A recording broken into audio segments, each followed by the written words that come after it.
I'm Rona Fernandez. I'm pretty sure I've met all of you before, she, her pronouns, and I'm calling from the Lishan Ohlone land here, Oakland, California, and I'm with Klein and Roth Consulting. I'm the lead trainer for this series, although I'm not presenting today. That is going to be Miguel Gavaldon, who's in his little Zoom square there. Maybe Miguel, give a little wave. I'll introduce him properly in a second. So Miguel will be presenting for the first hour on foundation fundraising, and then Stephanie Roth, who I think everybody knows is here as well, but she will be presenting in the second hour on special events. So it's a jam-packed session today. Woohoo, and very excited to see everybody. Thanks for introducing yourselves in the chat, and invite you to put your pronouns too in your Zoom box. Rename yourself if that's not already in your Zoom box. I'm going to do that because I thought I had mine set to be in there already, but they're not. So I will do that as well. And let's see.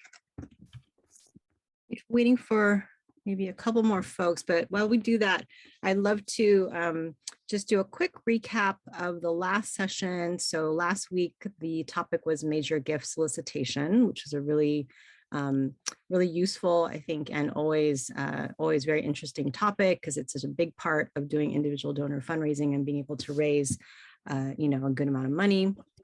And that was with Wanda Scott. And just wanted to see if folks had any kind of highlights or things you remember from last week's training, anything that kind of stuck out in your mind that sort of, stayed with you, or even any connections between the first training with me, which was around the elements of individual fundraising, the 5 elements, and then the training with Wanda. If you see any kind of themes or connections between those two, you can go ahead and unmute, or you can also just put that in the chat. Some things that I think that I recall, and I've been doing this for a long time, but it's always good to hear a different trainer and to just be a participant and sort of learn again as a beginner in a way. Just really reminded again that fundraising is really about relationships. And I think even in Miguel's session today on foundations, I think he'll talk a lot about that. Relationships and trust, that this is like something that we're asking, our organization's work is something that we're asking donors and funders to trust us about, to like really communicate with us. And that's another thing too, is communication. I feel like communication is really crucial, both having, be able to have back and forth conversations and communicating out to donors and funders what we want and what we need from them and what we do, but also listening, right? Really listening to donors, especially in those one-on-one conversations, and really hearing what they have to say, and obviously integrating that and absorbing that and making that part of the conversation, the back and forth, whether that's in a one-on-one conversation, whether that's in, via email, or as Miguel might point out today, through grant proposals and reports. The communication is really crucial. And then another thing that I think struck me once more was just that individual donor fundraising in particular takes a lot of time, right? You don't sort of like get your biggest gift from a donor the first time they give. It's something that takes time over, many years sometimes to really deepen that relationship. It also takes a team of people. So I don't know if there's anything else that folks wanted to add that sort of stayed with you over these last few weeks as we've been doing this training series together, from last week or the week before, or just anything that's kind of percolating in your mind about the series that's bringing up in your fundraising mind. Feel free to unmute or throw it in the chat. Hey, this is Sheena. What has stuck with me the most is reframing an ask as an opportunity. I think that is huge.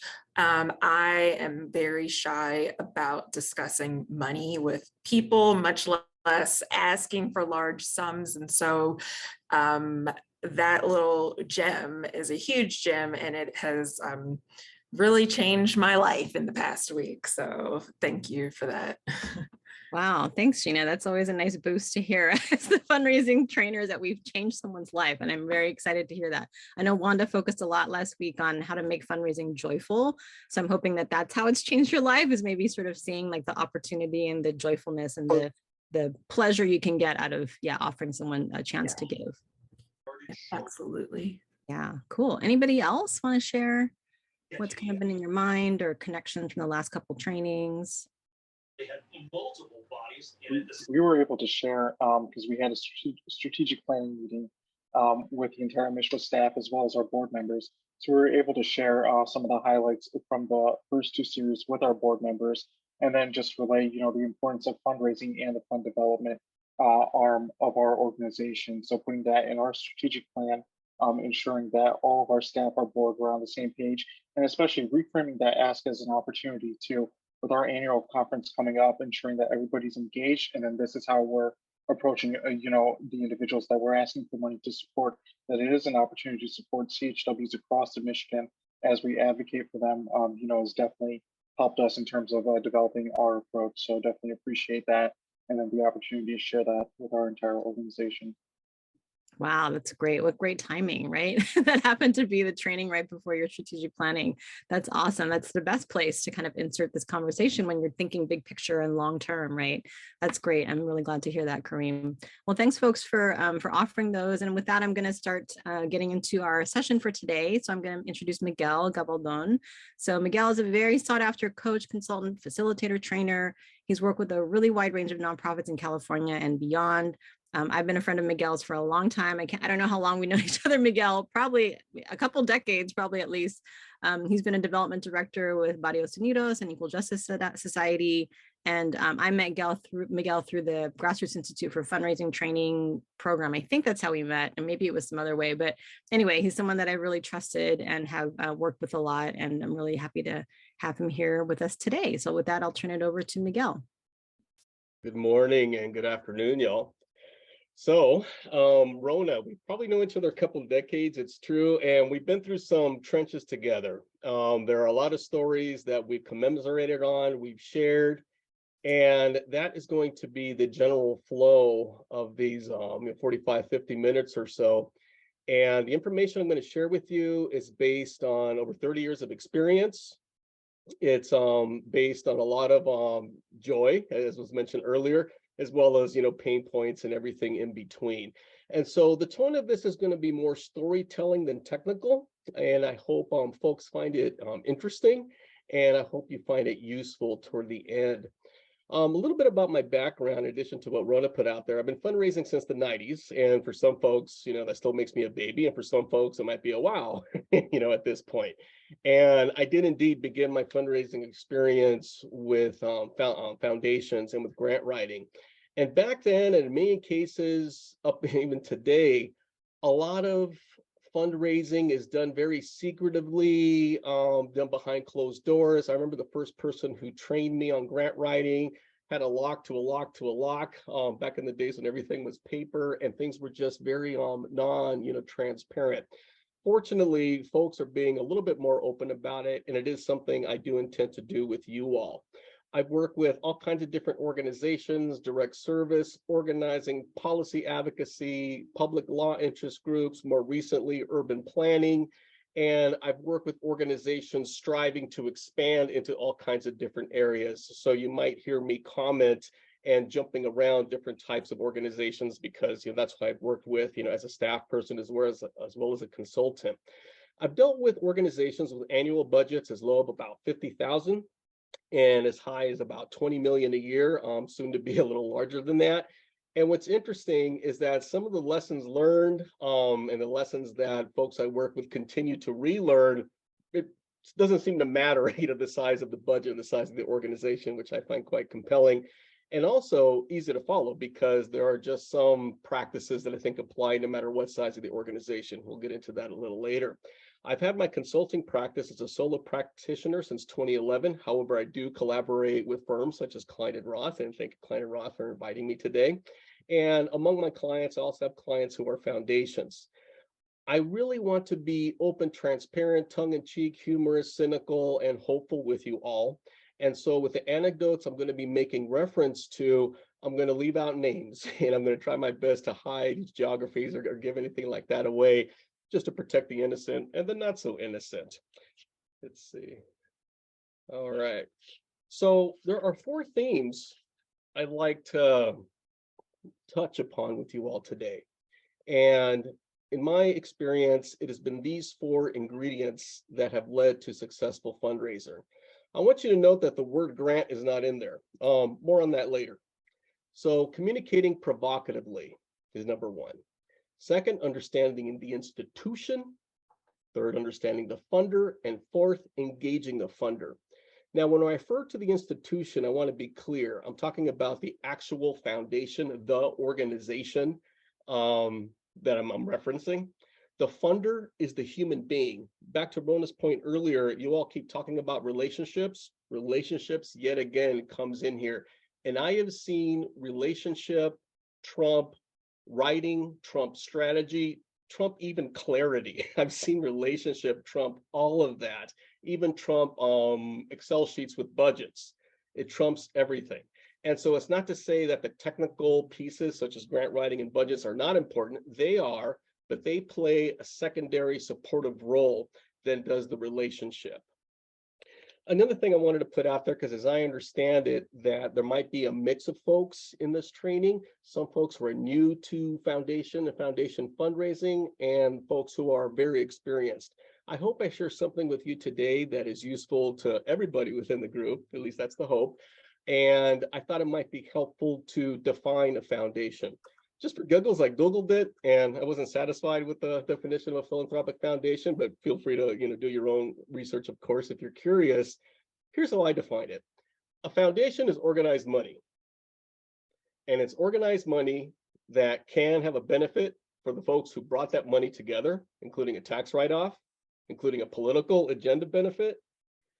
A foundation is organized money that can benefit charitable organizations. And as some of you might be aware of in the press, there are some foundations that get away with not even giving any money, or if they do, it's a paper trail kind of a thing. Not all of them, obviously, including the foundation that's supporting this group, of course. And ultimately, a foundation can benefit the community. What distinguishes a foundation as opposed to a major donor or corporate giving is that a foundation, at least in theory, is supposed to give, and they are in the business of giving money through grants. And what is a grant? It is a contractual agreement for you're giving you your money for these reasons and for this outcome. A little bit more on that later, but I thought that definition might be helpful. I want to invite folks throughout this presentation on the chat to please comment, briefly share any experiences that come to mind. Feel free to ask questions, any question, large, small, ambiguous, very specific. And if there's time at the end, I will review the chat and attempt to answer, some of those questions. And I shouldn't say answer.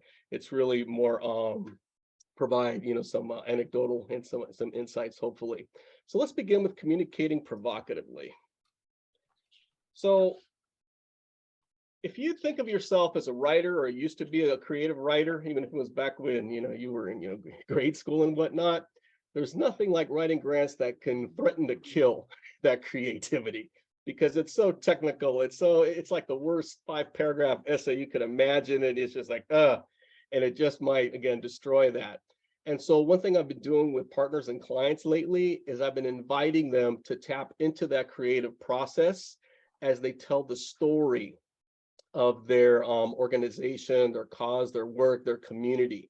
And this is very much internal work, that happens. And then the next step is how to translate that hero or the shero's journey into grant speak. But I have found this to be very effective for folks who are burned out on grant writing, for folks that are new to grant writing, and for folks who are trying to spice it up a bit. And this is one model, one way to approach it. Before we get into the shero's journey, I wanted to share a concept about communication, and that's this. When I break it down, I think of the messenger and I think of the message. I like to break things down really simply and then get complicated later if I need to. So the messenger has to do with the charisma. It has to do with what people project on that individual who's representing the organization, the cause, the coalition, the grant, whatever it is. And one concept that I found really helpful is that good messengers usually have a balance of strength and warmth. That comes from a book called Compelling People. And again, very simple, strength and warmth. So it's someone that you trust is going to help solve a problem, is going to help a community, and has the wherewithal to do it, has whatever it is, the work ethic, the discipline, the gravitas, whatever it is. And then there's the warmth part where the messenger needs to feel accessible, within reach, like they care. And if you have one extreme or the other, it can throw off the effectiveness of that messenger. It also has a lot to do with who we idolize. And so if the messenger of the organization comes across as someone who comes from the community and can relate to the community and has a struggle part of their story, again, I'm going to talking about story consistently, then people project that hero status on that person. If that individual, if that messenger has a particular origin story that's like, oh wow, such as there was even a historical moment on the local level that they were a part of, or there's some kind of historical legacy that they can somehow attach their personal story to, that earns a lot of credibility in the community. And the more dramatic, the better. I have seen time and again effective messengers with a mediocre message, meaning what their organization does, and the details of the work, still get funding. Now, the limit of that is that when you have a messenger who's effective with a kind of message, they inevitably end up with a very tight circle of loyal supporters, including foundations, and they can only grow so far because folks who don't know them or don't feel so attached or emotionally connected to that messenger's origin story, they're not interested because they want to see a more substantive message. But that being said, you can have a sustainable organization simply with a strong messenger. Now, for a moment, let's talk about the message itself. So when you really want to break it down simply, the message is, we understand your problem, whoever the funder is, and we are part of the solution, and here is how we are part of the solution. And so concepts like theory of change, logic model, I'll touch on that a little later, that's where that comes into play, a scope of work, having your goals, your vision all lined up, having a track record of accomplishments, having the data, and what difference has your organization made in that community, in that issue area, in that problem. When you really break it down, all of that becomes the message for the funder, for the foundation, that they can understand, is clear, is compelling, and that's what they end up responding to. And again, just like with the messenger, I have seen folks with a strong message and a mediocre messenger still get funding, sustain, and grow. So obviously, in my opinion, your goal is to have an organization that has both compelling messengers and a compelling message that is responsive to not only what the funder, or your targeted group of funders are looking at, but also what's going on in the world. Okay, so let's dig into the hero's journey. So this is a concept, and you can Google it, that's much more sophisticated than the way I just laid it out. But again, I really want to break it out simple. And the first time I heard about the hero's journey was actually in the context of filmmaking. And the idea behind this is we are storytelling people. We're not grant report people. We are storytelling people. And so just for the exercise of it and internally, tell the story of what is the conflict, who is the villain, I'm going to put that in quotes, and how have you confronted the villain, and how will you help resolve the conflict. So that's the skinny of the hero's journey. So what does that mean for grant speak? Conflict could be the problem you're trying to address. The villain is who has the power to resolve it. Confrontation is your strategies or accomplishments, and resolution is your vision and your impact. Now, for those of you who are really rich in data and very comfortable in data, try to fit that in through that conflict, kind of lens and that storytelling. And then you add the data. So the data supports the story. Don't just stick with the data. When it comes to the villain, be very mindful of how your specific funder or prospective funder perceives villains. So some of your more social justice oriented groups or funders, for example, they might be really down for vocabulary such as anti-capitalism, or we're going to shut down this, toxic waste facility, or, we're going to shut down this crematorium, polluting our neighborhood. And they're going to be very, that's going to speak to them. They're going to resonate with that. You're going to have some foundations where either the institution or the individual you're dealing with is more politically conservative, and that kind of language might throw them off. So you may want to convert something like, we do not think capitalism has served our people and it has exploited it in these ways, and switch that to market-based solutions are not enough. Now, it sounds like a vanillaing of the concept, but that is the way you get your foot in the door, you hear them, and at the end of the day, it's about getting the resources you need to serve the community, to mobilize, organize the community.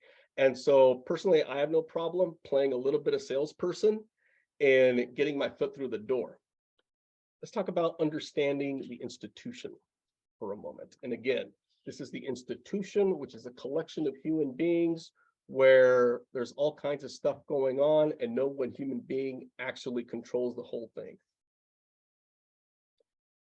So a couple of steps. One, you want to gather all the information and you want to analyze information. Here's how you can gather information on a targeted foundation. One, you could check out their website. Give me a second here. And as you check out their website, you look for their grant making criteria, you see who they've funded before. Some of the websites are super organized and they'll actually have a list of grantees. They might lift up certain grantee highlights. Always check out the individual human beings, within that institution. If for those of you who have been in this game, long enough, you're going to start recognizing people. For those of you who are new to this, it's important to start, visualizing some faces, some names. And as you get further into this experience, you're going to start bumping into these people at different convenings and conferences. Some of them may pop up in the news. I mean, it's important to understand these characters, if you will, out there in these ecosystems, because it's cliche to say it's a small world, and in the foundation world it actually really is a small world. So it's important to check out the individuals as well. It's also important to check out their ecosystem. So who is it that the foundation seems to roll with, who they seem to value? So some place a high value in hanging out with businesses and corporations. Right now it's really trending to hang out with tech and green, economy type organizations among some funders. See if they hang out with specific government agencies or government-driven initiatives. See if they hang out with social justice-oriented peers and folks, and try to get an understanding, of their world. If they hang out with, they're a healthcare foundation, but they seem to do a lot of work with youth. Okay, great, take that in. They're a healthcare foundation and they're doing a lot of work or something supporting community organizing. Take that in and try to get an understanding of how they perceive the world around them and who they're mobilizing and organizing. The next piece is the 990s, and it can be as simple as put the name of the foundation in there, literally put 990, click, and boom, it just pops out. Some are a little more hidden, and you got to go through some link rabbit holes to find them. And some foundations actually put their 990s or annual reports on their website. And those are the ones that are really transparent. Check out the 990s because they often tell a different story than what their website does. Now, here you're playing a little crystal ball and you're trying to so what does this mean or that? So here's where I'm going with that. You might find out that they have 3 grant making criteria on their website. And then when you look at the 990s, you see that they gave 20, 50, 100,000, sometimes even more to some project that you realize, wow, that had nothing to do with what they put on their website. Now, be cautious here and don't get too excited when you see that, as I often do, because that could simply mean it was an individual donor who simply gave some money to the foundation, like a donor advice fund, and it was just a pass through. So yeah, the check said X foundation, but actually didn't come from the foundation. So it could be as simple as that. Or it could be something like you had a CEO that really talked the board into this one specific initiative or project, and they ended up giving to that. So it might be a one-off kind of thing. But if in the 990 you see a pattern that they're giving, like for example, the website might say, we do not give capital grants, buildings, remodeling, that kind of thing. And then you see every year they have 1 or 2, that's a real case, by the way, 1 or 2 in there. Oh, that means they do, they just don't advertise it. And they don't want unsolicited proposals. Oh, okay, how do I get my solicitation for a capital grant without going through normal channels? and it just helps you strategize how to get in there, and you find out what truly is possible simply by studying the 990. And Google, of course, I save that for last, and sometimes you'll have some interesting pieces coming together, especially articles and that sort of thing. All right, so I'm not going to break down what every kind of foundation is, but I do want to make a comment about, generally speaking, there are family foundations and there are community foundations, and there are some very important differences in my experience with this one. Family foundations tend to be relatively small. The donating family or the individual donor who founded the family foundation tend to be very hands-on, and they already know exactly who they want to give to.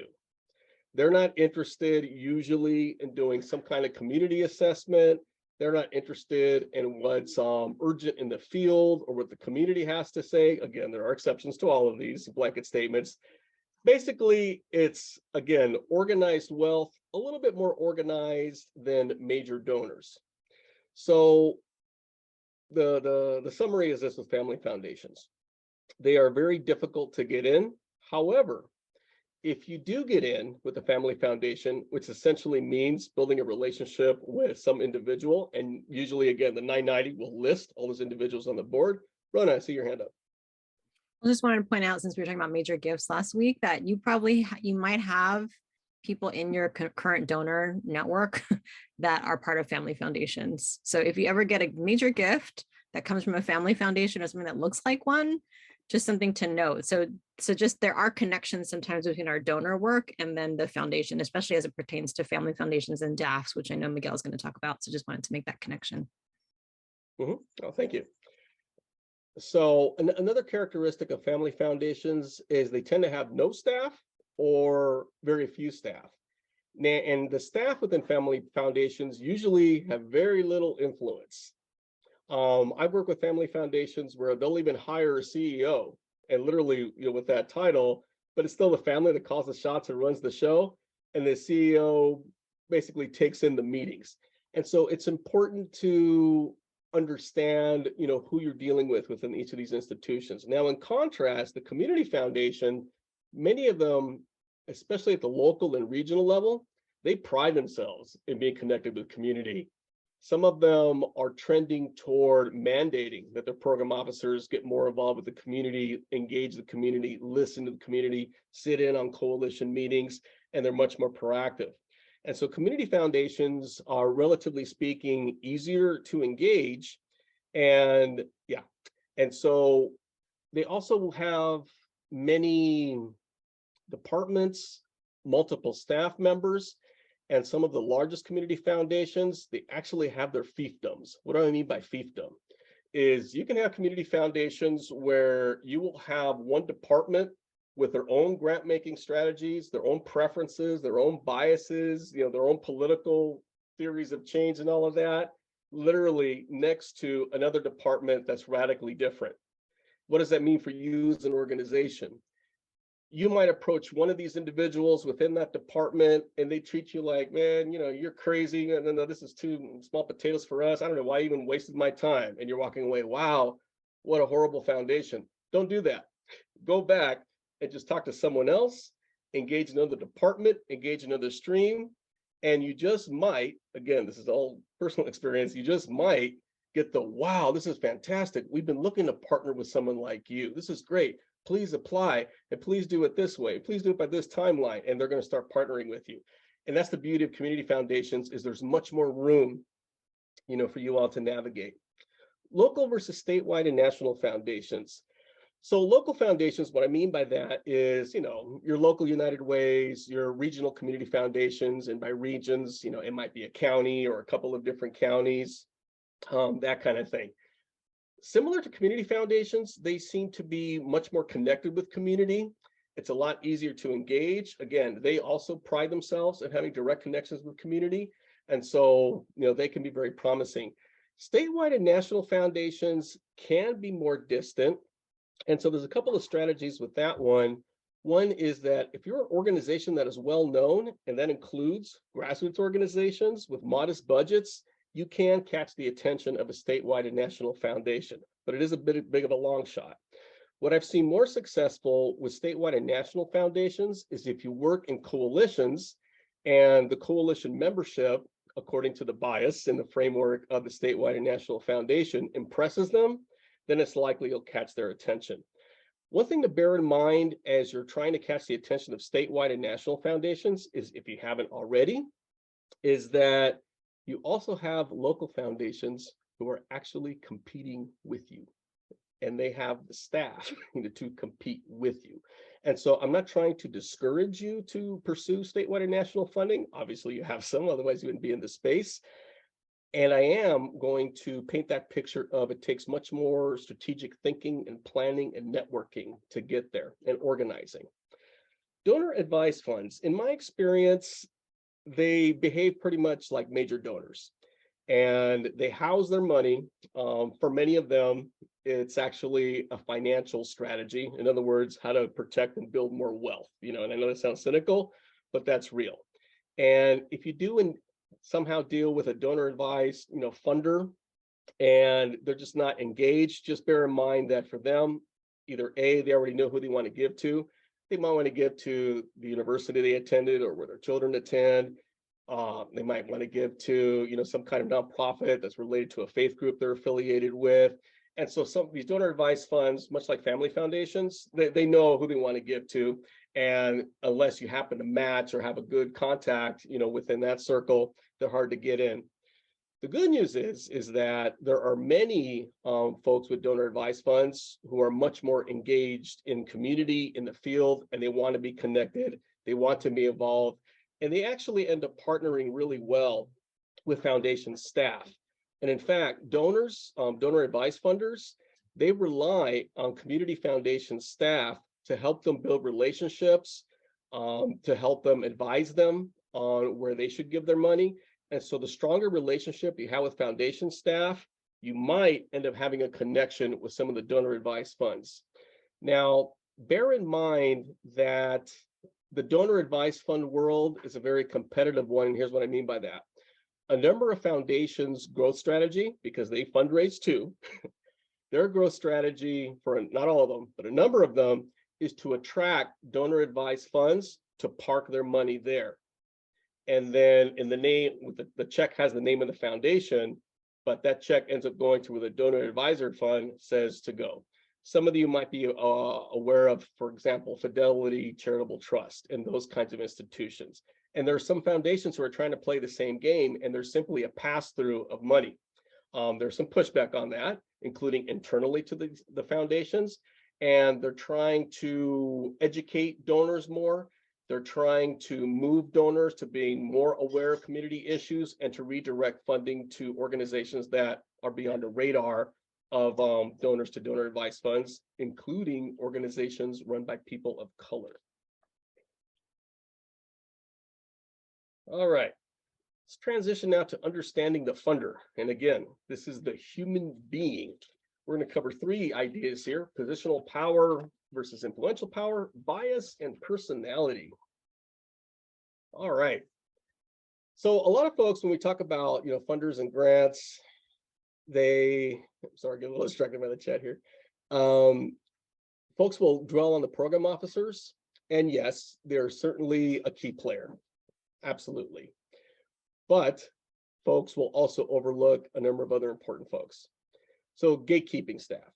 Who do I mean by gatekeeping staff? For those of you who are familiar with working in schools, back in the day, I used to work in schools.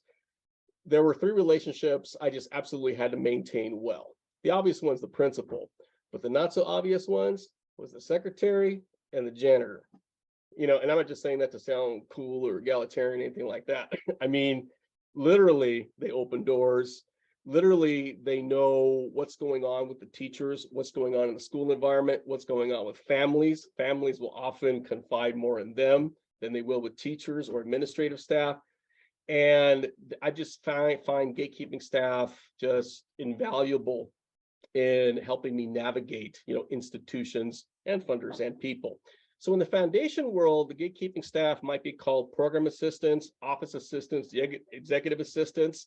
And speaking of bias, our assumptions tend to be that they have little power, they're just processing stuff, And so putting aside the jerkiness of that attitude and just thinking strategically for a moment, no.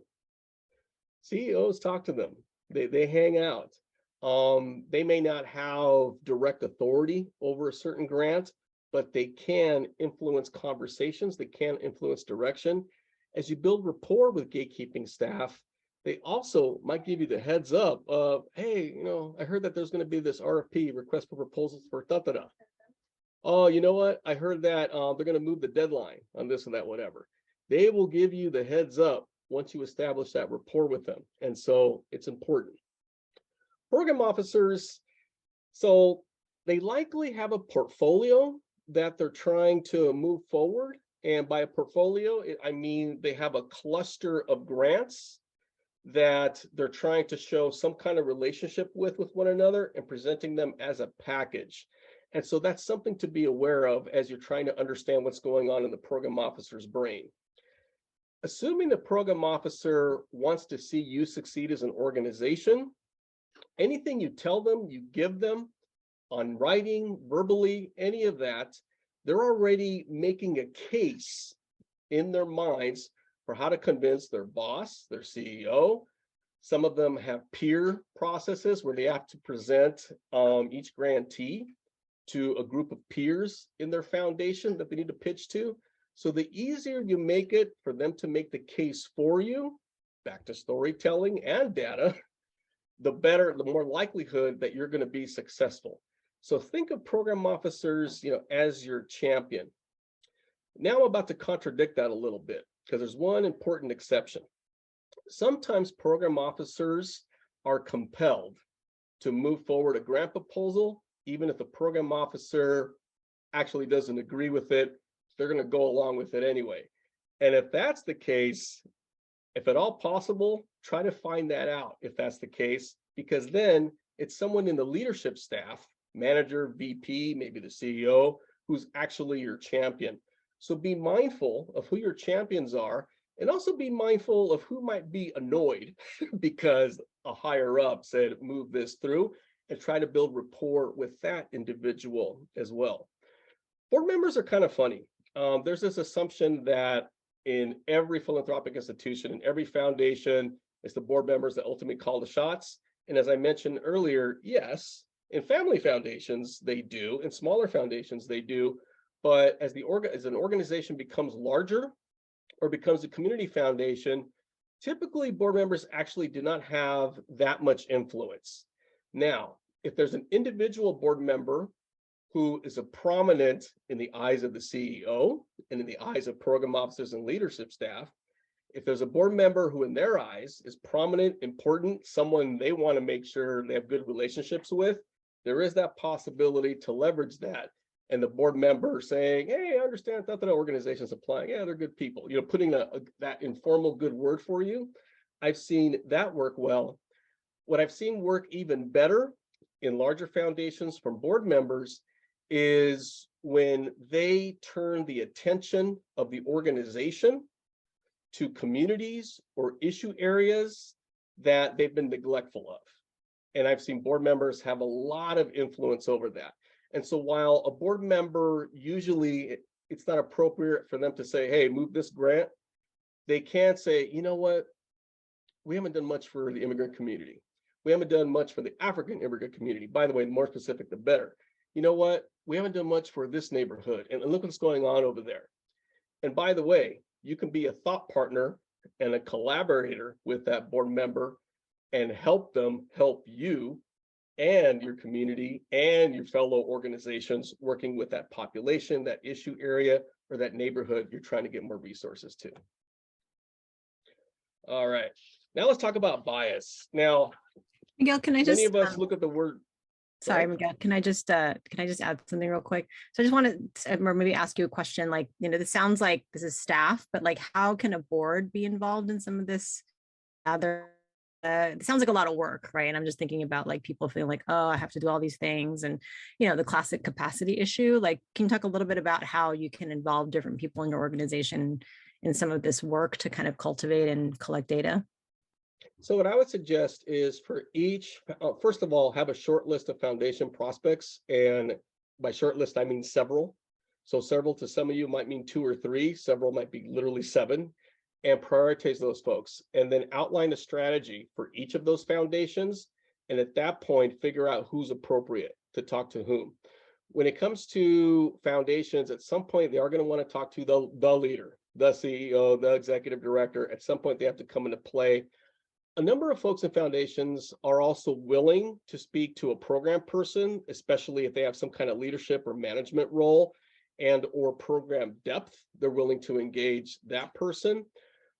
But the CEO does have to be present, in these spaces at some strategic point, maybe not through all of the steps. And so, okay, so again, I'll review some questions and comments toward the chat, but I'm going to try to cover some of these points. So who's priority? This can mean all kinds of things. This can mean age group. This can mean race, ethnicity. This can mean gender. This can mean a neighborhood. And the funder might have a bias toward who the priority population should be, even if the institution, even if the foundation does not. And it's very important to understand that. That can make or break your champion's movement of your proposal. So understanding their priority. And I have rarely seen a program officer or anyone in foundation staff change their mind as to who is priority. So it's important to know that. It's also important to know their bias on which strategies they believe are effective. So for example, I remember a program officer overhearing a program officer tell a colleague, my goodness, these people in X committee, they're getting case managed to death. And so what that put in my head was, I'm not going to use the word case management with this person, period. Maybe I'll use wraparound services. Maybe I'll use paraprofessional counseling. I'm going to avoid the word case management because that's a trigger. So that's something very specific, right? But more often, I've seen biases around, there's some folks who will not support anything that does not have an organizing element, period. There are some folks that have a bias of the numbers. They want to see the number of impacted residents, impacted people, patients, clients, whatever vocabulary you use. There are some that are very biased toward policy advocacy or not. There are some who are very biased toward, they want to see neighborhood level impact utilizing multiple strategies. And you can tell some of this by researching, who they supported, who they funded. And if they happen to speak at conferences, convenings, webinars, etc., it's a great opportunity to hear what their biases is on all of these. There's also a bias as to which players are critical. And by players, I mean, who is it that you're partnering with? And for some, it's critical for them to know which nonprofits you're partnering with, and if they, see value, if they respect those nonprofits. For others, it's, are you partnering with other funders? Who else has funded you? There's a cautionary tale on this one. There are some, in my experience, large foundations, when they give relatively large grants to organizations, they attempt to brand them as part of their foundation. And so I would suggest be mindful of that and try not to get too clouded, by that foundation's branding and marketing, because I've seen that turn away other funders. And so have your own brand. So yes, thank you, X Foundation, for this $5 million grant over 5 years or whatever it is, And let's tell you, we want to tell you about our work and our vision that actually is going to cost 20 million. And here's how we're going to get there in 10 years. And so that funder who's making you part of their marketing and branding strategy, they're simply part of the story. You're gracious. And there's a bigger picture over here. What am I really saying? Make room for new funders to also be part of your hero story in your journey. Government's funny. I've seen some foundations that are supportive of initiatives where you're partnering with government agencies, and others that could care less. And it's just really extreme. So you could see in some of their case studies, a lot of bigger foundations will have their own publications. So see if they talk about, government, or not. Same with corporations. There are some foundations, as I mentioned earlier, that seem to also, pardon the word, but almost a fetish, with this, ooh, you're working with business. Ooh, you're working with tech, and they get excited about that. Okay, great. Now you know.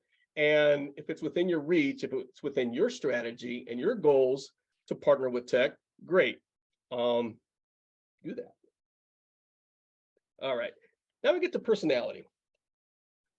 So again, we're talking about the funder, we're talking about the human being. There are three types who come to mind. One is the business transactional, 1, 2, 3, boom. So that's pretty clear. And then there's the ambitious one. And there are two types of ambitious types, I've encountered over the years with foundation staff. One is straight up their individual ambition. They want to be CEO of a foundation. They want to go into the corporate sector. Maybe they want to go into government. And so they have a professional track that if you gain rapport and trust with them and they start talking to you, that's helpful information, just for you to know about them. And some of them might be ambitious for the community, however they define community, and the ambition is more around collective ambition and collective impact. So it's important to understand that so you know how to present and tell the story of your work and the story of your organization. And here's my personal favorite, and it's a growing number, I would say, a co-conspirator. A colleague, years ago once taught me that the word conspire comes from Latin, and it means breathe with. We hear the word conspirator, it's like, oh, yeah, well, yeah, it can be that. But in this sense, it's breathe with. So it's someone that you make a connection with, whether they give you the grant or not, whether there's money involved or not, but we're seeing the same thing over here. Value those relationships, those connections, because even if they're, again, under an institution, if they're an institution that is not a connection, people move on. And they just might leverage money from another institution, and not just money, but also ideas, also other models, and other potential partners. Now let's talk about engaging the funder. Okay, a lot of folks get turned away by invitation only, and they'll be doing their little online research and, oh man, invitation only, and then they drop them. And that might be the case, but there are some tricks around how to get, beyond the invitation only. So one, and this is actually, I'm laughing because I'm surprised it actually works, is social media will actually, assuming you're active and it's a long list, you will actually find folks of who knows who, and you'll be surprised as to who knows who. Now, don't get excited because, not every connection is a strong one. As we know, we accept as friends or LinkedIn colleagues, whatever, a lot of people, right? So it doesn't automatically mean they're best buddies with this person. But I have time and again gotten really lucky with, oh yeah, so-and-so used to go to law school with them, or so-and-so, are friends, or so-and-so used to work at this other foundation before. And more often than not, assuming you have a decent relationship with them, yeah, they'll introduce you. They're likely going to ask you for a little paragraph or maybe a website or maybe a one-pager, things like that. And they'll be happy to make that introduction, and then you take it from there. That's one way you get beyond this invitation-only business. Another way to get around the invitation-only barrier is to speak at conferences, convenings, webinars, anywhere where there's a group. And this goes back to being a good messenger. This goes back to having a message, and try to the best of your ability in the context of the space, of course, rock the boat, be provocative, whatever it takes to stand out. Standing out might mean bringing an elder with you to speak in that space, or a young person, or an impacted community member. Standing out might be a story that makes all that data real and concretize. Whatever it is that makes your moment, stand out, that can work, and that gets you the invitation. And then, of course, there's having media presence.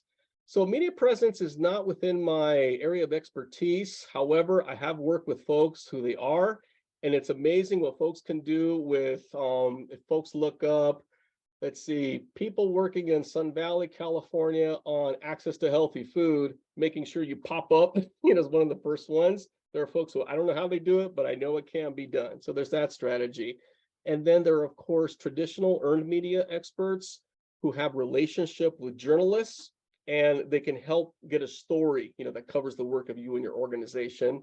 Yes, that costs money, not as much as I imagine, actually.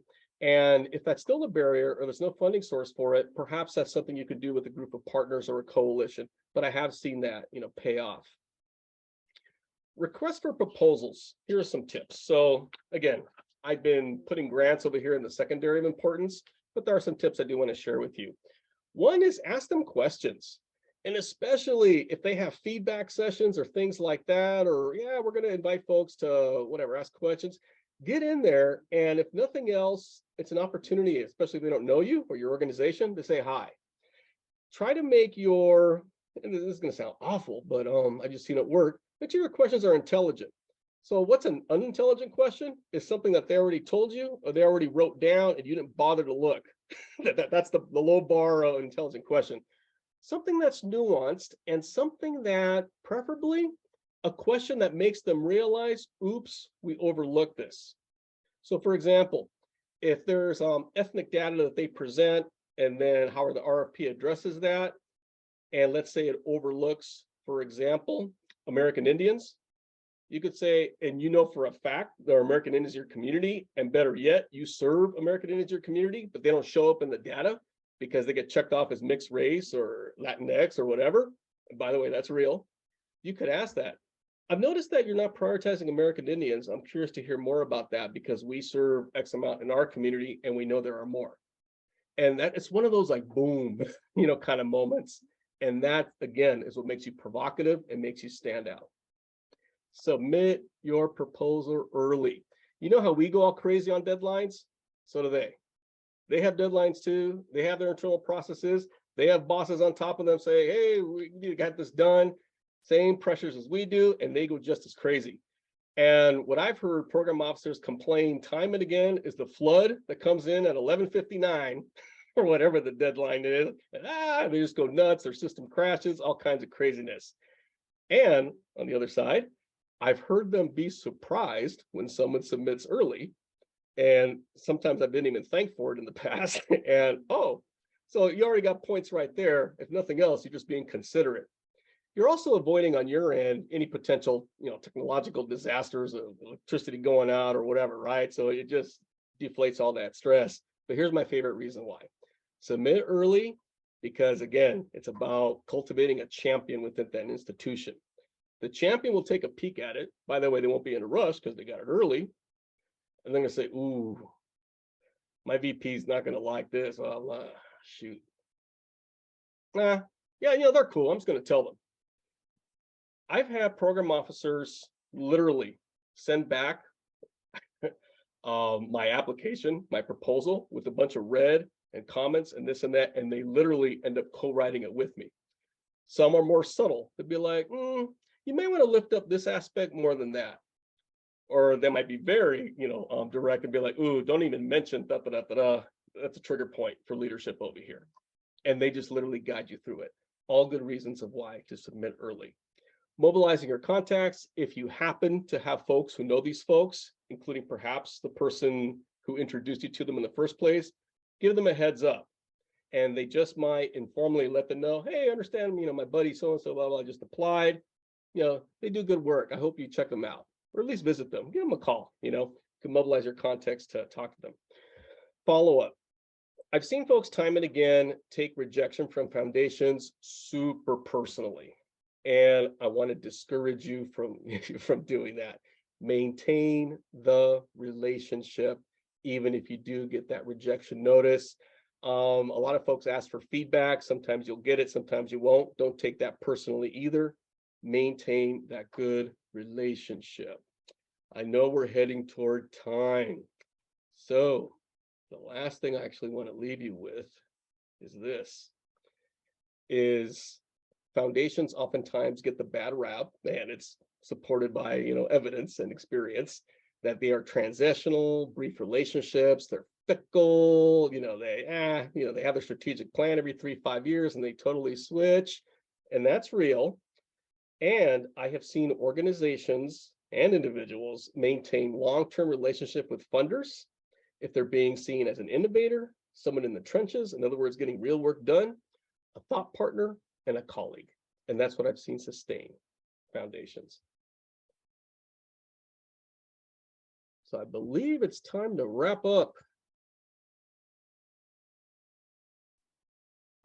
Yeah, thanks, Miguel. I just want to open it up to questions for Miguel before he has to leave us in a few minutes. Anyone Any questions for Miguel about foundation fundraising? I know there's a lot of great information, a lot of real gems here. And Miguel very tactfully didn't include any names, as he said he wasn't going to do. But I'm familiar with some of these examples, and I don't know if they are the same foundations I've worked with, but it's really fascinating to hear someone else's perspective. Also, Miguel has experience within some foundations as well as a consultant, as well as a board member. So I think his perspective is really crucial. Yeah, any questions from Miguel? There's one in the chat there. Laura asked, what information do you think is most helpful in the 990s? It feels overwhelming sometimes by those forms. Yes, they're very long. There's a lot of information. Miguel, any thoughts on that? Jump toward the end, and they have a list of who they granted to. There's a lot of blah, blah, blah in there, and just jump to the end, you'll see that list. Carolyn, I see you. Okay, thanks. Mm-hmm. Yeah, I just had a question about, I guess, communication between grants. So like, once you kind of, even if you receive a grant, like how much communication to have over the course of the year versus, like only talking to them when you're applying. Yeah, I think that's, I would calendar twice a year, sending them a little communication by email. You will surprise people by phone, by the way, because it's old school. Folks don't do that anymore. So if you give them a little phone call, hey, just want to let you know that, we're putting I'm going to be a little cheesy and dramatic, we're putting money to good use. And, we just had we just hired 3 organizers and they're already putting pressure on factory. And anyway, thank you. Anytime you want to come by and meet some of these organizers, please let us know. Happy to host a visit for you, boom. And that's going to blow them away. Don't expect them to respond, but it doesn't mean they didn't receive the message. An email is fine. I would just suggest adding a little tidbit of new information and not just, hey, just want to say hi and thank you again, and add some substance to it. I've also seen, back Rona, to your point about board members, I've also seen some organizations organize their board members to do thankathons, and they'll thank donors and they'll thank funders. And that's a pleasant surprise too, especially if the board member comes from the community who's being impacted by that funding and your organization. I've seen very high and mighty, program officers and leadership staff around professionals, and then play that little hierarchy pecking order game. And when they are sharing space with a community member, they're humbled, and properly so. They are humbled. And so if there's a way, I was going to mention this when it came to the site visit piece, for them to be part of that or part of your public speaking engagements, great. They resonate a lot with that, and it just breaks down that whole pretense, business. Laura, I saw a chat from you earlier talking about it sounds a lot like an advocacy campaign, and I would agree with you. It is an advocacy campaign. There is an inside strategy and an outside strategy. There are confrontation and negotiation, and it is that back and forth and that beautiful tension that comes with organizing. And at the end of the day, it's about strategy, not trying to be right per se, but the strategy part of it. So yeah, I would agree with that analogy. Great. Well, feel free, folks, to throw questions in the chat. And Miguel, we'll send out a recording and the presentation early next week. And Miguel will be on that thread. I'm hoping it's okay, Miguel, if people ask you questions again later, since we're running out of time. I know it's a very short session today. We're trying to pack in a lot of content, but thank you so much, Miguel, for being here. I know you need to jump off, and we're going to take a 2-minute break since we're a little bit behind, and then Stephanie's going to start in a couple minutes on special events. So let's give a little Zoom round of applause for Miguel. Thanks so much, Miguel, for all the info. It was super helpful. And we'll do a 2-minute break. We'll be back soon. Take care, y'all. Thanks. So yeah, sorry about that short break. We went over time in the last session, but I know there's a lot we're covering today, so hopefully it's all really engaging and interesting. So I'm gonna go ahead and turn it over to Stephanie. So Stephanie Roth, I think most of you have either been in a Zoom with Stephanie or met her, or so she's one of the leads on this whole project of the Voices for Health Justice project, along with Ambar and Margie Fine. And she's been a consultant for for more than 30 years, focusing on fundraising and also board development. She's written a lot about fundraising. She was the the former editor of the Grassroots Fundraising Journal and the co-founder of the Grassroots Institute for Fundraising Training. She's also my mentor or one of my mentors and my colleague, and I'm really grateful to work with her. She's the principal of Klein & Roth Consulting, the Roth and Klein & Roth Consulting morning is Stephanie. And yeah, this is going to be a lot of really great information. She's a ton of experience. I'm excited that she's here today to talk about special events. So with that, I will turn it over to Stephanie. Take it away. Great. Thank you so much, Rona. And yeah, Rona and I have been colleagues like she and Miguel for decades. We lose track of the years after a while, but it's been quite a while. I'm really thrilled to be here with you, and I'm going to be one of those trainers that says, please turn on your video unless there's just some reason you just can't, because I just find I'm not going to do a lecture. I want to have a conversation with you all, and it's much easier to do that when I see you. Yay. Thank you, Sheena. Thank you, Kareem, Jennifer, and whoever else can join. So, yeah, I've met most of you either the very first session I was assisting Rona, and then one of the orientations you may have met me. So I'm not going to say a lot about my background other than to say I've worked with lots of organizations. I want to especially give a shout out to health justice and health rights organizations, because back in the early 90s, I was involved in a campaign in California to try to get a single payer health plan passed it was a ballot initiative, and we came pretty close, not close enough, but health justice issues have been near and dear to my heart from before that, but ever since. I think I mentioned in an earlier Zoom that I used to work in reproductive rights and reproductive justice. So I really am excited to be supporting all of you in the various health justice work that you do. So anyway, glad to be here. I wanted to also just mention, I know Miguel is an amazing presenter and provide a lot of information. Because it was such a quick run through and not enough time for interaction, all those of you who really want to do a deeper dive into foundations and fundraising and grant seeking, you probably know this because Ambar has been emailing you quite a bit about this series that's coming up. That's a 4-part, much deeper dive into grant seeking and foundation fundraising. So those of you who want more information, that's going to be both allow for a lot more interaction and answering of your questions and just deeper dive into each topic. So, and just also Rona has probably said this several times, but this course that we're doing, that Rona's leading, is really an overview. It's like a survey course where you get a little bit of each topic, and we will be doing deeper dives into all of it. So for example, this special events and house parties session is going to touch on some key themes. And then if you want to get more into it, there's going to be a training just on house parties, how to do really effective house parties. And there'll be a training on events that will get into a lot more detail about how to do online and virtual events, how to do a hybrid event, online and in person. So just to know, we're not covering everything today.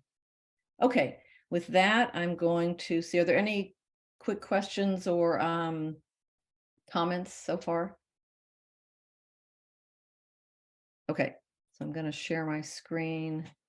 So I wanted to start actually, I want this session to be a bit more interactive than the last one. So I'd like to know what kinds of events, special events, I would say, these two topics, foundation fundraising and special events, are very disparate, and they might not seem to have much in common, but they are probably the two most common ways that organizations raise money, in my experience. Not necessarily that's because they're the best way to raise money, but it just seems to be the one that most organizations are familiar with and comfortable with. So if you can share in chat, what kind of events has your organization held, if you in fact have held special events, because not all organizations do, but certainly many. Yeah, Laura said legislative breakfast, trivia night, reunion after the pandemic.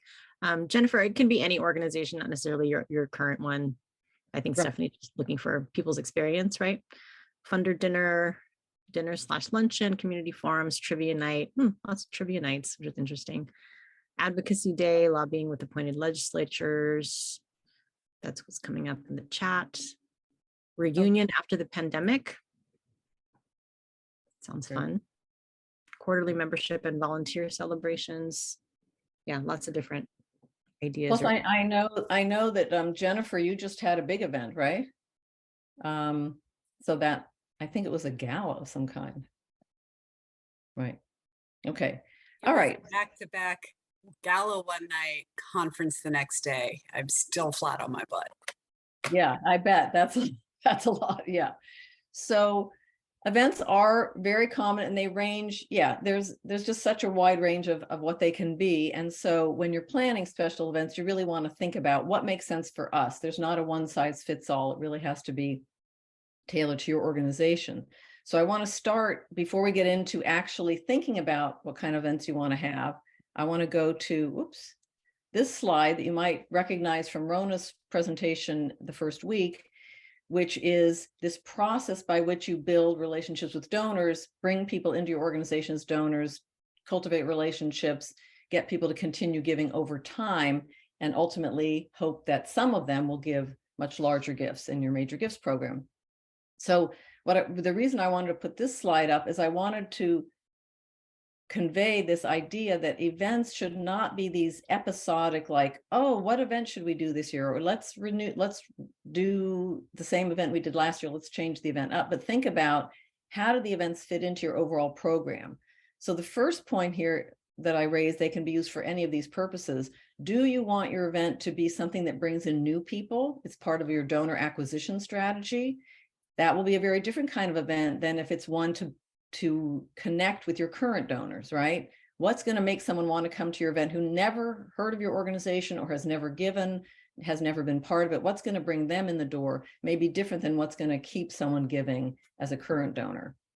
How can you use events to upgrade donors? The most common way is to invite some donors to become sponsors, right? So your events will raise more money if you have some support beyond the ticket sale, right?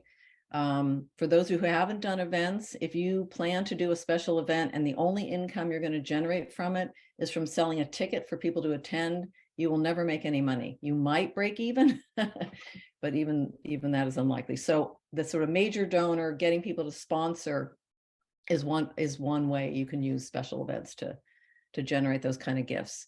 But you want to think about, what is it you're trying to accomplish in terms of your fundraising? And then the second part of including this diagram and this, remembering the processes you're engaging to create a good fundraising plan, is to consider, where do events fit into this? So most organizations probably don't want to do a special event on December 15th when you're busy wrapping up your year-end giving, right? Especially if you have a robust individual donor program and you're doing lots of year-end follow-up and solicitations and meetings with donors. You probably don't want to do your event then. So you want to think about, where does it fit well into your year-long process of solicitations, thanking donors, engaging them, updating them, soliciting their input into your program work if that's appropriate. Where does an event fit into that in terms of your schedule and calendar? Does that make sense? Are there any questions about this framework before I move on?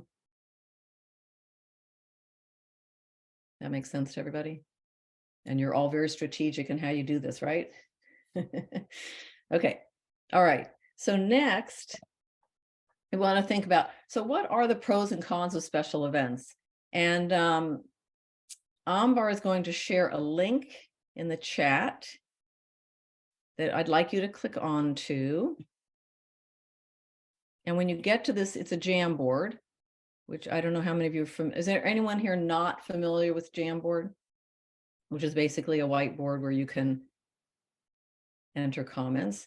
So if you look at, and I'll see people as they join, as they click on the link. You want me to start sharing the screen, Stephanie? Oh, okay. I'm sorry. Yeah.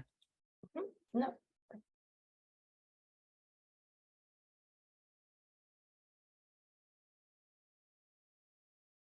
Okay, so folks can see it on the screen share, but you can also, for you to be able to enter, you'll have to go into your own screen to enter into the Jamboard, right? Otherwise, you'll just be viewing it. You won't be able to participate, right? So you want to click on the link as well as look at the screen share. And if that's too complicated to do both, then just click on the screen share. I mean, just click on the Jamboard.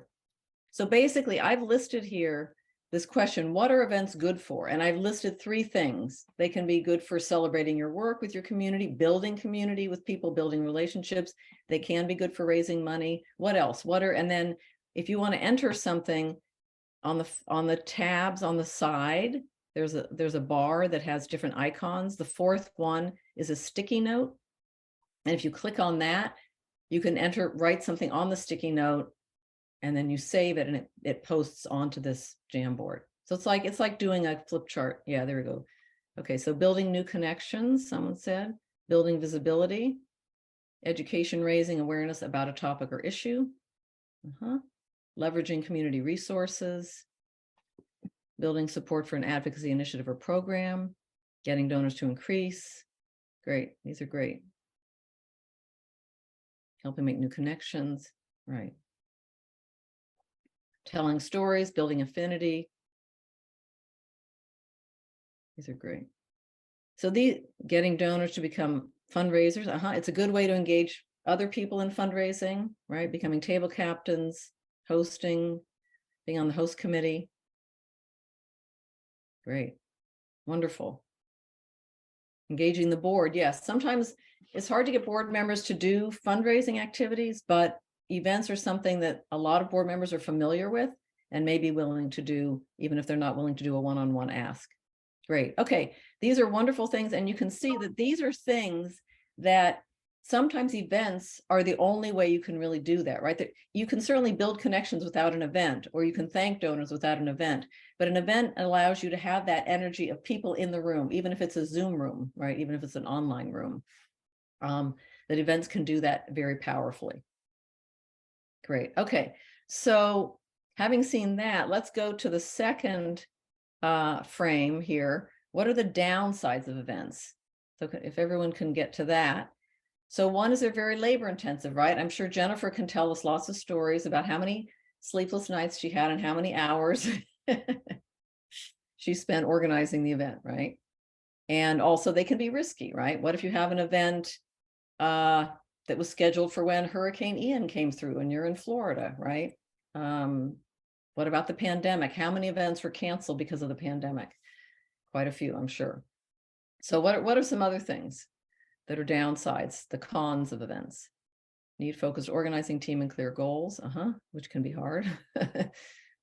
Lack of resources can impact implementation and organizational reputation. Yes, you do an event that really was kind of lackluster and people are like, what's up with that group? Yeah. Distraction from day-to-day work. Yeah, I want to point out this one about distraction from day-to-day work. Really, have folks heard the term opportunity cost? So opportunity cost means if you did X activity, that means you can't do Y activity, right? Because you can only do so many things at once. So the opportunity cost of an event is what else could you have been doing to engage with your donors, to have conversations with donors, to even solicit donors that got sucked into producing an event and maybe not have the result that you wanted in the first place. Hard to anticipate turnout, time consuming, can be money losers instead of money raisers. Yes. When we talk about house parties, I think house parties are a great alternative because they're not as expensive to produce and not as much work. And so you don't have the risk of losing money. Okay.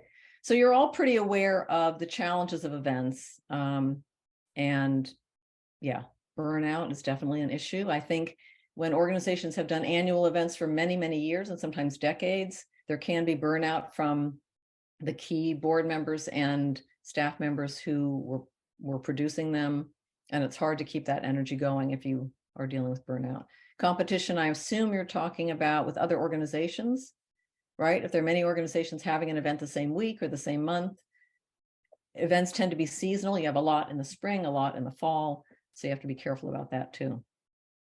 Great. Okay. I think what's important, just as kind of wrap up on this, is that it's just good to go in being aware of what are we going to get out of this event and what are some of the downsides. And if you find that the downsides and some of the challenges are just too enormous right now for your organization, you might want to forego an event, right? You just want to be really intentional and not say we're doing an event because we've always done an event, but that it really makes sense.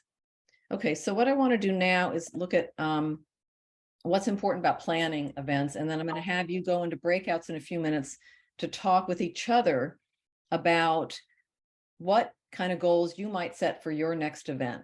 So I'm picking on Jennifer only because I know that Jennifer just had an event at your organization.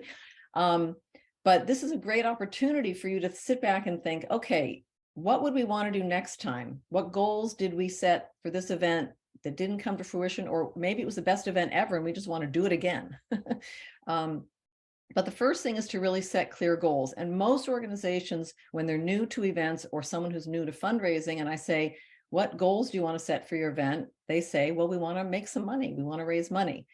If that's your only goal, that's your really number one goal, and everything else is secondary, then I would say don't do an event. But if in addition to raising money and making money, you have all those other things we talked about in the brainstorming of what are events good for, then I think you're in a good situation. So what you're going to be doing in your breakouts is thinking about goals and also thinking about your audience. So this is the other piece to a really successful event. Who is your audience? Meaning, who do you want to get to your event, right? And then what kind of event would be appealing to them? So if your organization for 30 years has done an annual big gala, dinner, dance, kind of fancy dress up affair, and you're finding that the donors who used to come to those events aren't coming as much because they're aging out, younger people aren't coming because it seems really stodgy and boring. I'm really overstating this, but things can kind of wear out over time, especially if you're wanting to bring in a new constituency. So I just made a list of examples of the kinds of the constituencies you might be wanting to get to turn out to your event. And there may be others as well, but you want to identify who is it we want to get there, and then what kind of event should we be doing in that case. Are there any questions or comments about that? Or are any of you having those conversations when you're thinking about events, about who do we want to have show up there? Does that come into play? I can comment on this because I'm actually on board of an organization that's turning 50 next year. And so it's like all of these are like on the audience, which I'm wondering if that's can be like a good thing and also like challenging because it's not very targeted. It's like, well, all these people, including like, all the lapse people and donors and, people who haven't been on staff for 20 years, it's like a big family reunion. So so that's kind of good. And it's also like, how do we narrow it, or kind of be clear? Yeah, because you may not get everybody. Although, see, it seems to me if you're framing it as this is a big family reunion, that has a different kind of appeal to a broader group, right? The old timers might be more likely to come because you're saying, hey, come on back for this one big blowout anniversary event. Yeah. Someone else had a hand up. Jennifer, did you have your hand up? Oh, I was just saying, but actually Rona really kind of hit on a lot of what we were doing with this last one. It was too much work for not enough benefit. I'm going to say it. We made our goal. We got a lot of attention, but yay. But it was a 25th anniversary. So it was, again, that family reunion thing, which did work. Because we did have a lot of kind of old timers come back, which was great. But also connected with a lot of our new folks, also good. But we're really trying to think about, we had a very long conversation as a very small staff that works on these things, because I'm a one-man operation in development. And so it's, me plus comms plus whatever time other folks can pull. What's actually useful and who are we actually trying to reach? Because none of us want to do this again this way.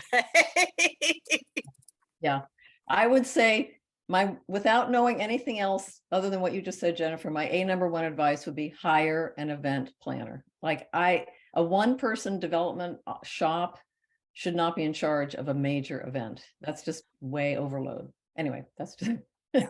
I will say our admin director handled the conference, so or at least the logistics of the conference. But yeah, it was a lot. Yeah, that's great. Okay.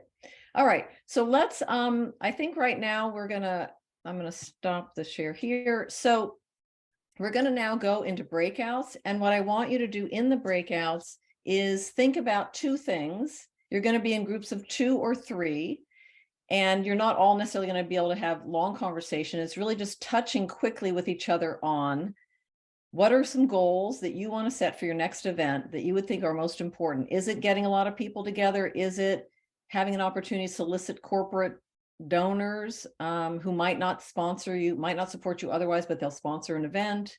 Is it to highlight some of your work to an audience that doesn't generally get to hear from you? So think about your goals and also your audience. And just take a few minutes to kind of brainstorm with each other. You'll have a total of only about 8 minutes in the breakout. So if you're want to focus on just one organization's situation, that's fine, or do a quick go around. So our wonderful tech support person, Lavelle, is going to put you in breakouts right now. What are your event goals, and who is your main audience for this event you're planning? Rona, will they see those questions in the? I can broadcast them too. I just put Okay. them in here, but I'll put them in the broadcast too. Great. And Lavelle, were most people in a group of 3? Is there anyone in a group of 2? They actually all got into groups of 3. They like timed out, or it was like kind of perfect. So they're all in groups of 3. Great. Okay. Okay. So we're a little behind. Let me just see. Okay, you gave, oh, and you set the timer. Great. Okay. I think. So just what are your event goals? Who's your event audience, right, Stephanie? That's the Yeah. question. Hi, welcome back. Leave your videos on, please. Okay, I'm going to ask you just a real quick, what are some takeaways from your small group discussions? Any insights into what you want to do differently for your next events? Any new ideas come up? Just feel free to jump in. can- Oh, Kareem, Sure. you can go. No, go ahead, Karina. Oh, I was just gonna say that Laura's group had the good idea of doing like goodie boxes before their trivia night, which was virtual. But what I really liked about their idea is it had like photo booth type stuff in it, so people could take pictures and then like post them on Instagram. So you're not only getting like the fun aspect of it, but you're also getting visibility on like those platforms and that kind of thing. Whereas like we had thought about sending like snack boxes, which you're not going to be like tagging that on Instagram anymore. Yeah. So Right. yeah, so I really liked like that change in like what a gift bag could be for that event. Nice. Yeah, ways for people to share out beyond the event. Yeah, that's great.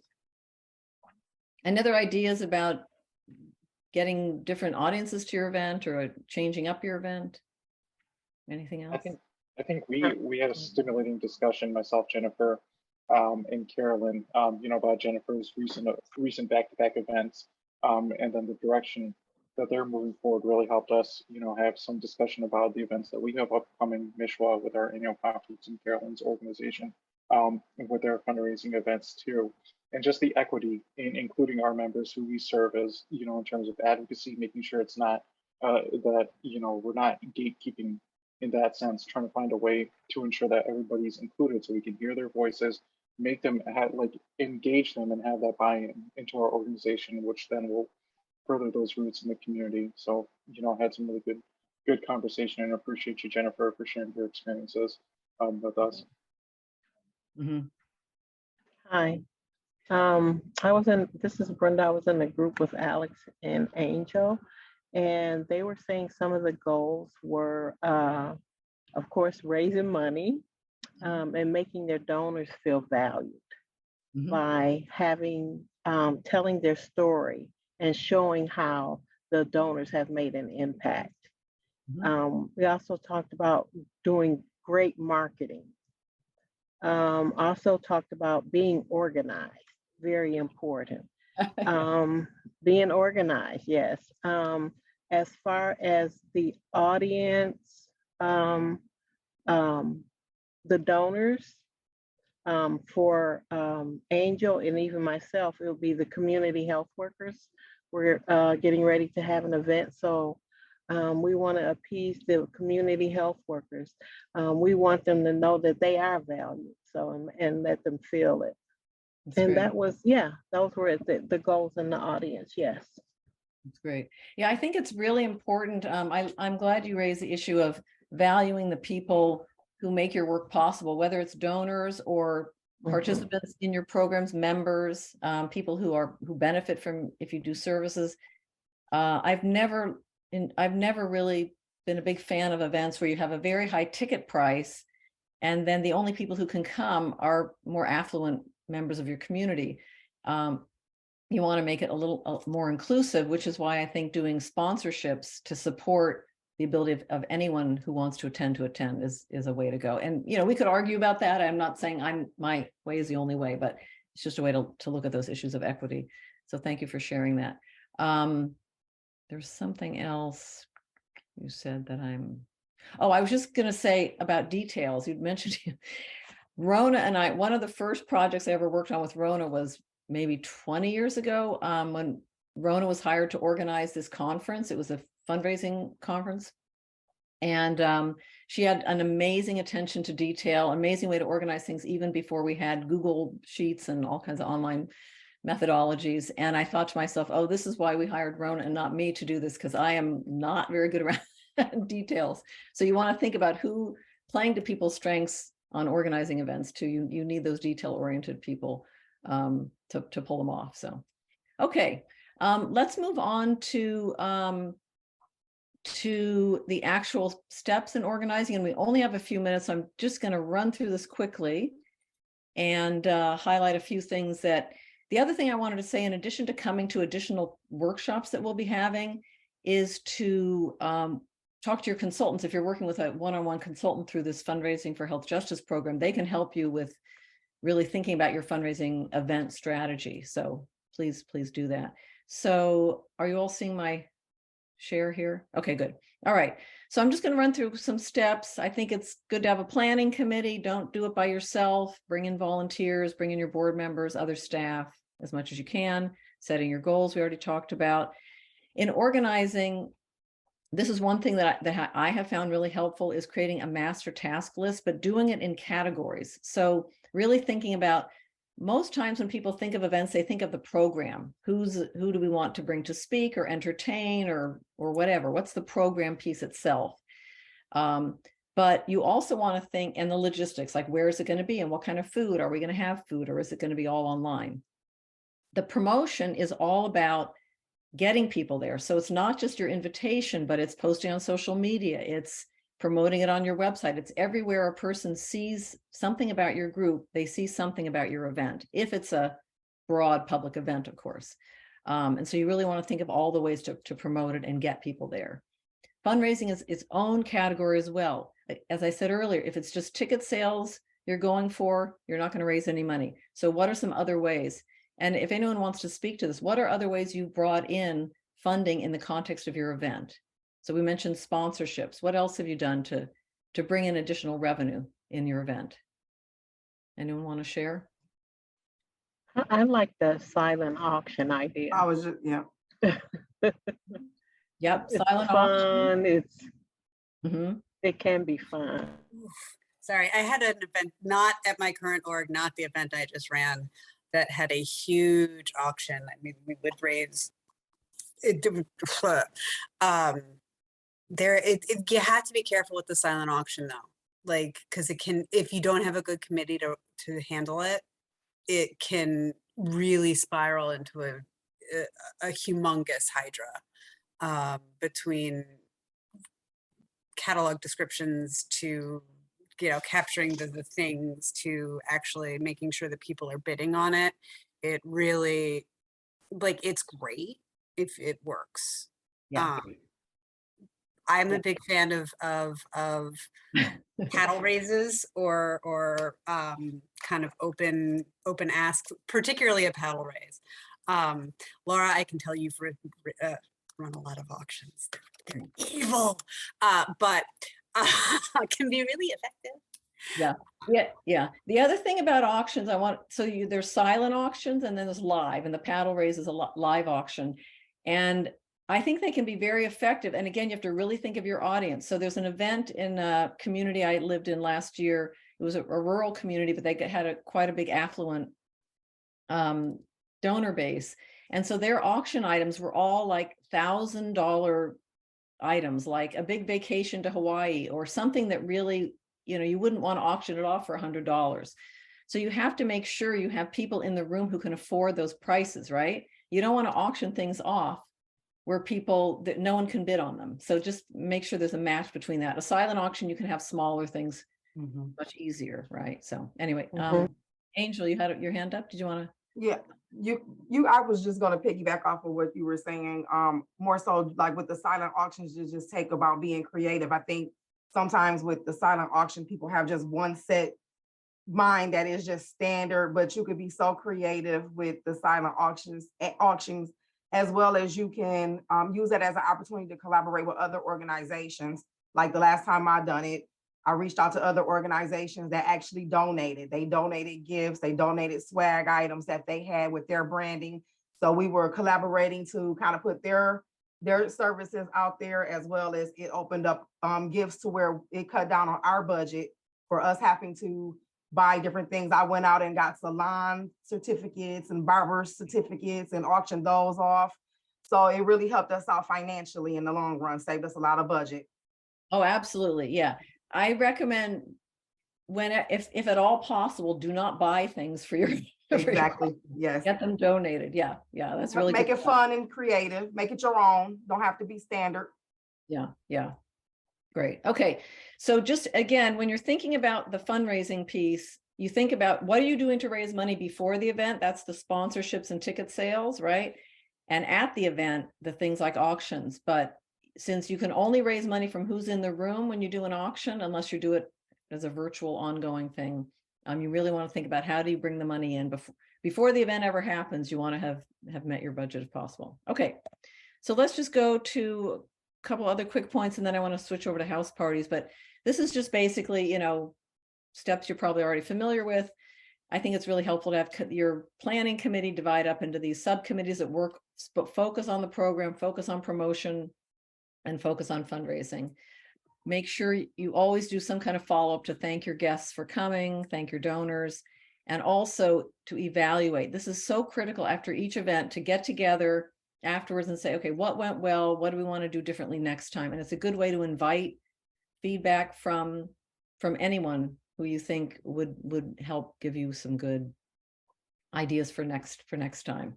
And people like to be able to come back together and say, wow, that was so great, and to thank each other for what they did, and to say, but I really hated this, and let's not ever do that again. Okay. All right. Any final reflections on any of this before we move into house parties? For our final few minutes. I have a quick question. Oh, sorry. Sure. How do you decide how, like what scale your organization can handle in terms of like planning for an event? If you look at the size of the staff that you're working with, or the volunteers who are dedicated to spending time with it, how do you decide on like the scale of an event you can reasonably manage? So you mean a scale like whether it's a 25 to 30 person gathering versus a few hundred people in the room kind of thing? Yeah. The scale of the audience that you can reasonably support, and moving pieces, doing an auction or doing a dinner, anything like that.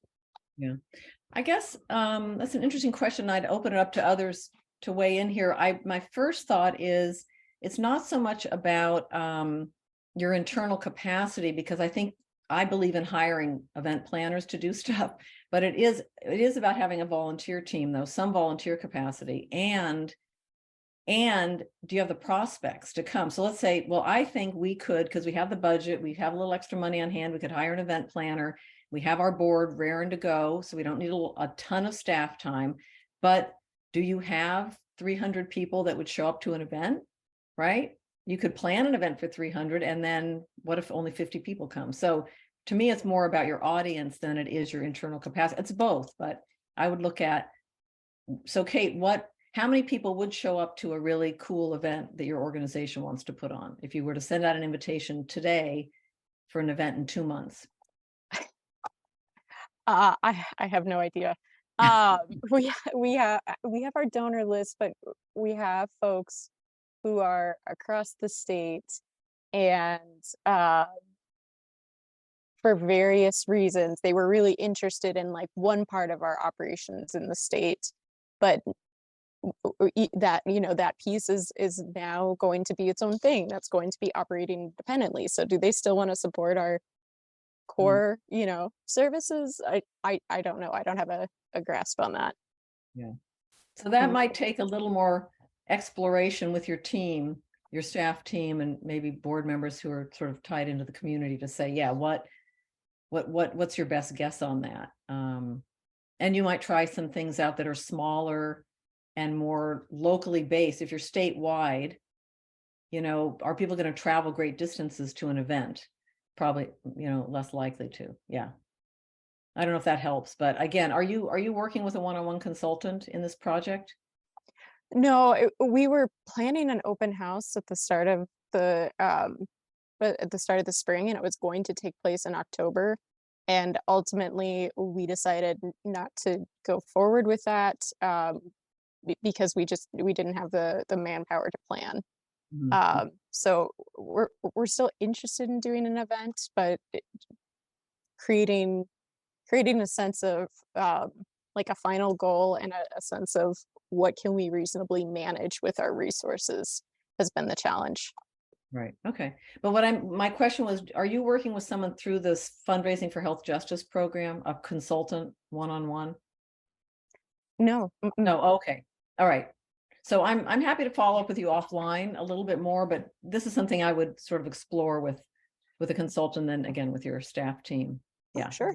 Yeah. Thank you. All right. Angel, you had a question, then we're gonna move on to house. No, I was just going to kind of just with Kate, like those are times too. Have you guys done any pre-marketing material? Because that sometimes when you do the pre-marketing material, you kind of gather and have a hindsight of what audience is targeting and giving feedback back to you, as well as collaborating with another organization where you could delegate out tasks to where you guys don't have the manpower. You guys could collaborate, and that'll bring in more manpower and possibly them also promoting what you guys are trying to do as well. Yeah, those are really good points. We hadn't, I think what's interesting is creating the pre-marketing materials and running that by, because I haven't tried that yet. That's how you get your feedback, so you can see what kind of engagement that you are actually getting, like from the community, from other organizations. Right. And then it'll kind of get you from going from there.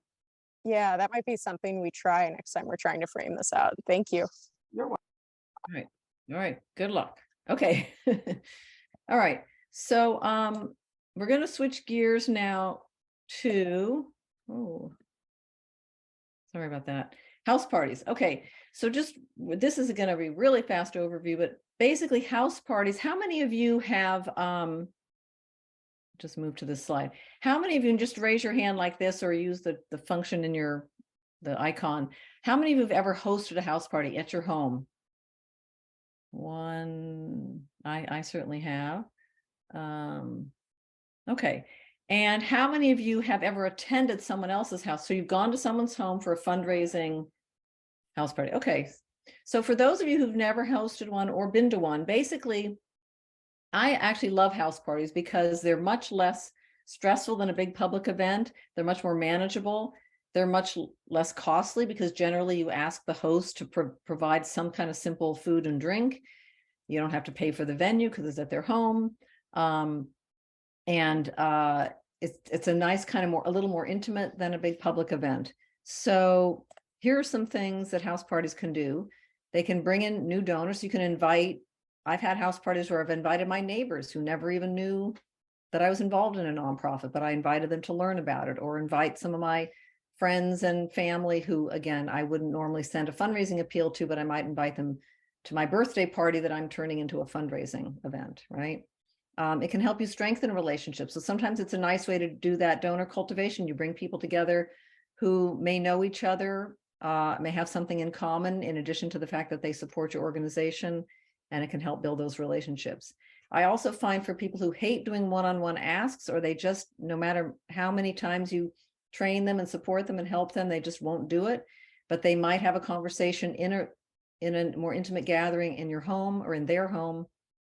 So it's kind of an in-person ask that's not as intimate as one-on-one, but not as intimidating as that. Also for board members who are thinking of how can I fulfill my fundraising responsibility? Well, how about hosting a house party, inviting all your friends and neighbors and colleagues and family members? And as I said, more informal, low cost.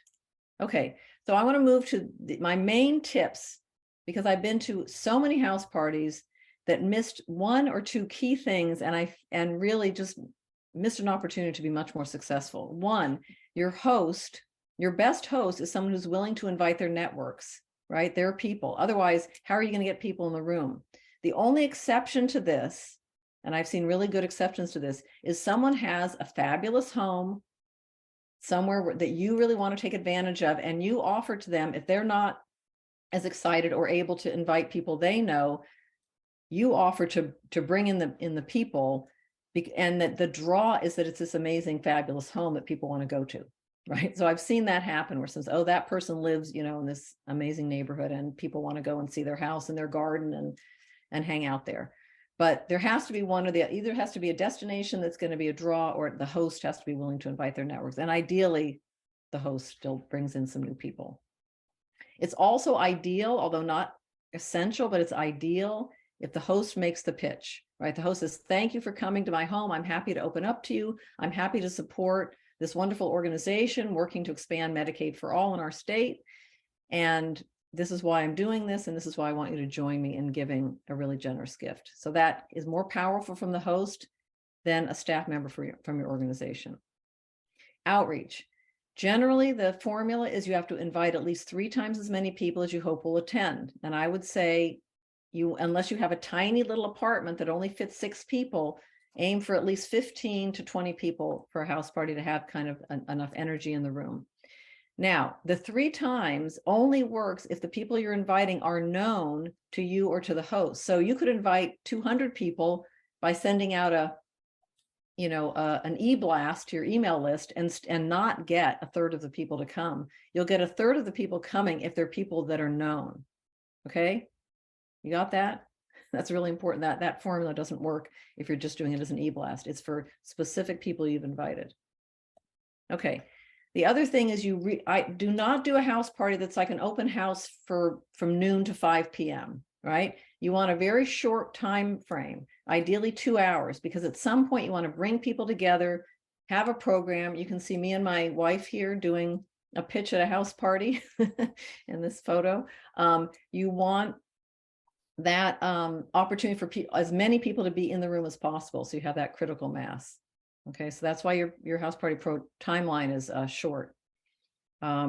Make sure you do have some kind of program, some presentation, but because people are mostly enjoying hanging out, talking to each other, having food and drink, really the program should be very, very short, and you really want a strong pitch, and you want to prep the host or whoever's doing the pitch, have them practice the pitch with you so you know that it's going well. And then after the pitch, you want to make sure you have a way for people to give you a check. If most people are giving online, then have a laptop there where they can go to the laptop, click, sign up, make their donation. Don't say, I hope you'll go home and make a gift. You want to collect the money there as much as possible.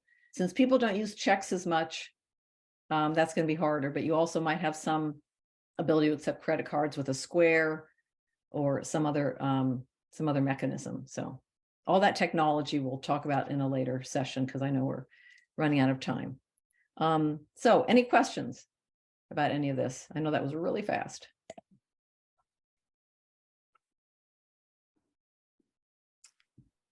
Yeah, I think, I can stay on for a few minutes. I don't know if you can, Stephanie. I know some folks are jumping off, so I just want to acknowledge that and also let folks know before they all leave. So our next week's training is actually on Wednesday, not Thursday. So just a quick reminder, it's been on Thursdays this whole time, but next week is Wednesday. And it's going to be team building and creating a culture of fundraising in the first half with Beth Rayfield, and the second half is going to be creating a fundraising plan with me. And remember to fill out the evaluation form. It's going to go out, I think, right after this. Amber has some other announcements about upcoming trainings, but outside of this series. So Amber, did you want to talk about those real quick? Yes, I can share screen right now with the information because sometimes it's easier for me to see it that way. You can see it here.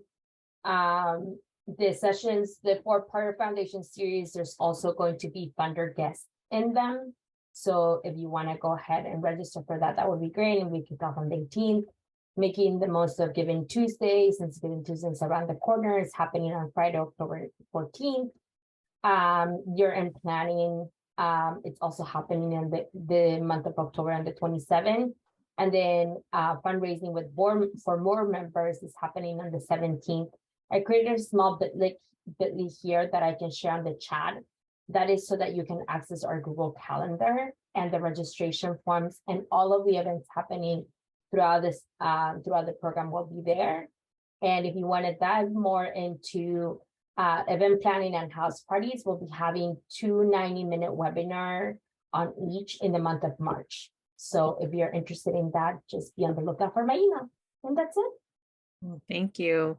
And thank you so much, Stephanie. I'll stay on. I'm assuming, Stephanie, you can stay on for a few more minutes if people have questions, but just want to release other folks if you need to go since we're at time. But thank you so much, Stephanie. And we'll stay on for a few minutes to answer any other questions that come up from people.